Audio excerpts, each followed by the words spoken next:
There's a concept that we have in Māori called mahinga kai, and mahinga kai translated means to work the food, and I sort of think that that's exactly what farmers are doing as well. I suppose the major difference is that mainly farmers are looking at domesticated food, either a crop or an animal, whereas most of the time we're looking at wild food. That's what our ancestors have done for a long time, and we continue to do that today. And so there's a bit of a clash sometimes because of the need for land to produce those crops, and that food can sometimes obviously impact on the habitat of the wild animals and the native animals that our people have survived on for so long.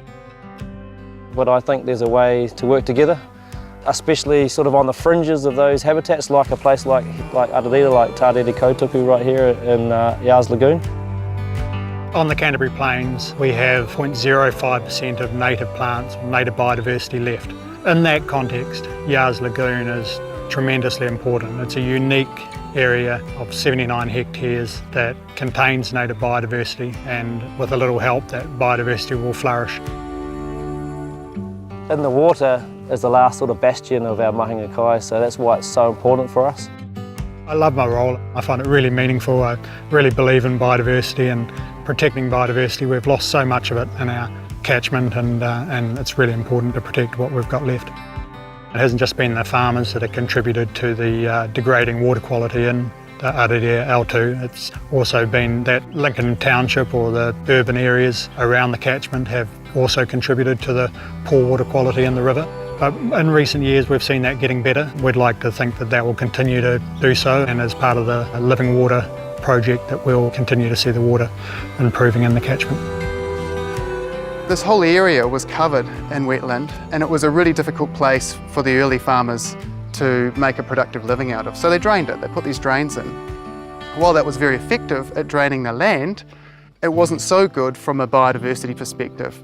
It may seem a bit weird if we're focusing on what seems a pretty small, inconspicuous and highly modified drain. But the reason for it is that much of the catchment is comprised of these drains.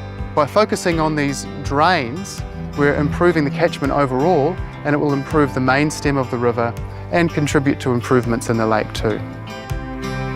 Oh, we've got to look after our waterways, otherwise we're not going to have the fish and the whitebait and all the other native species around, and it's all part of the ecology.